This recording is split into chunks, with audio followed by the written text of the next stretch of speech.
ناظرین، امریکی صدر اور یوکرینی صدر کے درمیان جو وائٹ ہاؤس میں مباحثہ ہوا اور جو میڈیا کے لیے اوپن تھا، میڈیا نے جس کو نوٹ کیا اور دنیا بھر میں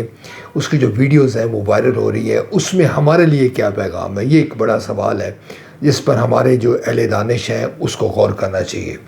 یعنی کہ یوکرین کے جو صدر ہیں وہ امریکہ سے امداد لیتے ہیں، امریکہ سے اسلحہ لیتے رہے، اور اب جب صدر ٹرمپ آئے ہیں تو وہ ایک روایتی امریکی صدر نہیں ہے، بلکہ ان کا جو نیریٹو ہے، ان کا جو بیانیہ ہے کہ امریکن فرسٹ ہے، اس میں انہوں نے یہ سوال اٹھایا ہے کہ وہ اتنی امداد اربوں ڈالر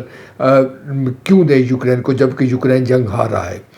جس انداز میں یوکرین کے صدر کی تصحیح کی گئی اور جس انداز میں جو امریکہ کے نائب صدر تھے انہوں نے بھی ان سے سوالات کیے، وہ یقیناً اس تمام ممالک کے لیے لمحہ فکریہ ہے جو کہ امداد اور قرض پر چلتے ہیں۔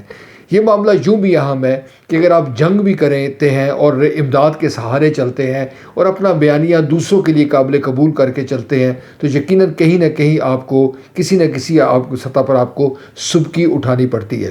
یوکرینی صدر نے یقیناً اپنا مقدمہ بڑا ٹھوس انداز میں پیش کیا اور انہوں نے جو ٹرمپ ہے ان کی جو بات ماننے سے واضح طور پر انکار کیا۔ یہ یقیناً ان کی جو پرسنالٹی ہے اس کا ایک بڑا پن ہے، مگر حقیقت تو یہ ہے جو کہ کس طرح سے ٹرمپ نے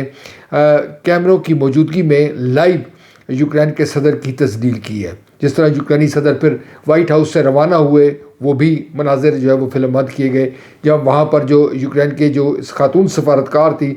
جو پریشانی ان کے چہرے سے یہاں تھی وہ بھی ظاہر ہوگی۔ اب یورپی یونین، آپ کے علم میں ہے کہ یورپی یونین نے یوکرین کی مدد کا، اس کی تمام تر اس کی سپورٹ کا اعلان کیا ہے۔ امریکہ کی حکمت عملی آئندہ چل کر کیا ہوتی ہے، یہ ایک بڑا سوال ہے۔ ہمارے لیے سیکھنے کا مقام یہ ہے کہ ہم اپنی چادر دیکھ کے پاؤں پھیلائیں، دوسروں پر تکیہ نہ کریں، بالخصوص جو جنگوں کے معاملات ہیں اس پر دوسروں پر انحصار نہ کیا جائے۔ آپ کو یاد ہے 1971 کی جنگ میں ہمارے ہاں بھی یہ بڑا ذکر تھا کہ امریکی بحری بیڑا آئے گا اور ہمارے لیے فتح کے پھر شادیانے بجائے جائے گا، مگر عملاً ایسا نہ ہوا۔ آج ہمارے لیے اس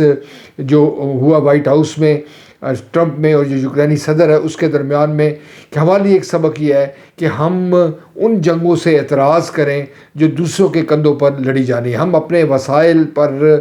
تکیہ کریں، اپنے اخراجات کو کنٹرول کریں، ہمارے جو ارباب اختیار ہیں وہ اپنی عیاشیوں کو کم کریں تاکہ چادر دیکھ کے جو ہے وہ اپنے پاؤں پھیلائے جائیں، دوسروں کے سامنے ہماری تذلیل نہ ہو، دوسروں کے سامنے ہم جو ہے وہ بھیک نہ مانگیں امداد اور قرض کی۔ جب